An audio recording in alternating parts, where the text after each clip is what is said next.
As a child, I started having pains in my joints, going back to about 3 or 4.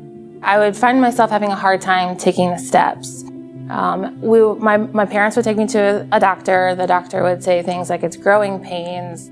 Over the years, it started to get more difficult for me to partake in the activities that other people my age were engaged with. When I was about 17, I started to have swelling in a lot of my joints.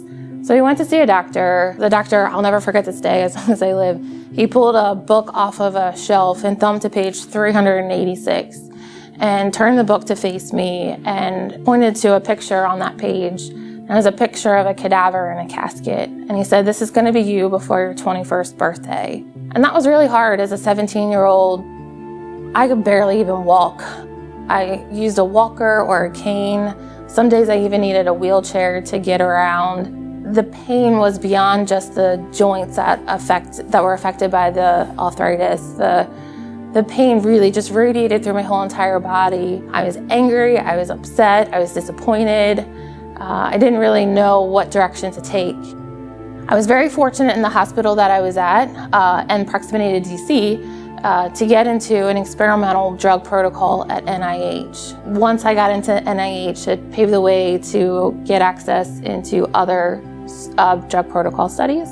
When I was 26, I was invited back to NIH for a different drug study. I went in using mostly a wheelchair at the time. Within about 4 weeks of starting the injections, the drug protocol, I was able to ditch the wheelchair and I was mostly using a walker or a cane. Within about 6 weeks, I was working unassisted. And then with about 8 weeks, I was able to finally sort of stand on my own 2 feet, literally, and have a sense of quality in life again. It gave me hope that I could go on to have a professional career. I could go on to have a longer life.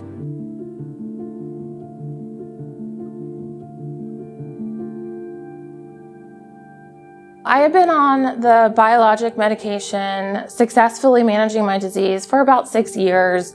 And through my employer insurance policy, I received a notice that I could no longer continue on that medication. I got this letter asking me to sort of step down to a less effective drug.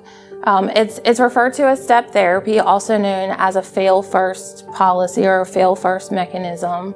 It was the insurance company saying, we're not going to cover this medication. We need you to prove medical necessity, and we need you to step down to a less costly, less costly drug. So the first thing I did was call my doctor and asked him about it. He himself went through the appeals process, filed paperwork, made phone calls, did just about anything and everything he could to advocate on my behalf and find a way to get back on this medication that I had been successful on for 6 years. So during the 10 months that I was put through step therapy, my disease rapidly progressed. Within about 4 weeks of stopping the biologic drug treatments, I was back in a wheelchair. Over the course of 10 months, I had had 14 surgeries to address some of the comorbidities that are often associated with psoriatic arthritis. Suicidal thoughts started to enter my day-to-day thoughts. Mentally, it was difficult for me to get through each day, knowing there was a medication that could help manage my disease. The cost of the surgeries, the time off from work, really far outweighed the cost if I had just stayed on the biologic drug for the duration of that 10-month period. So when we got the authorization for me to continue on with the biologic medication, it was incredibly liberating. My doctor and I threw a party in the office and we celebrated.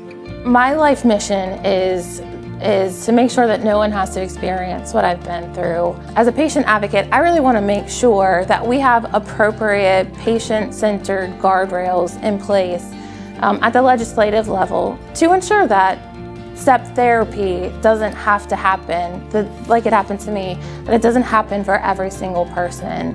We really want to make sure that there is a transparent review appeals process, and that's an expedited appeals process, especially in the case of an emergency. We also want to make sure that the physician can override a step therapy request by the insurance company.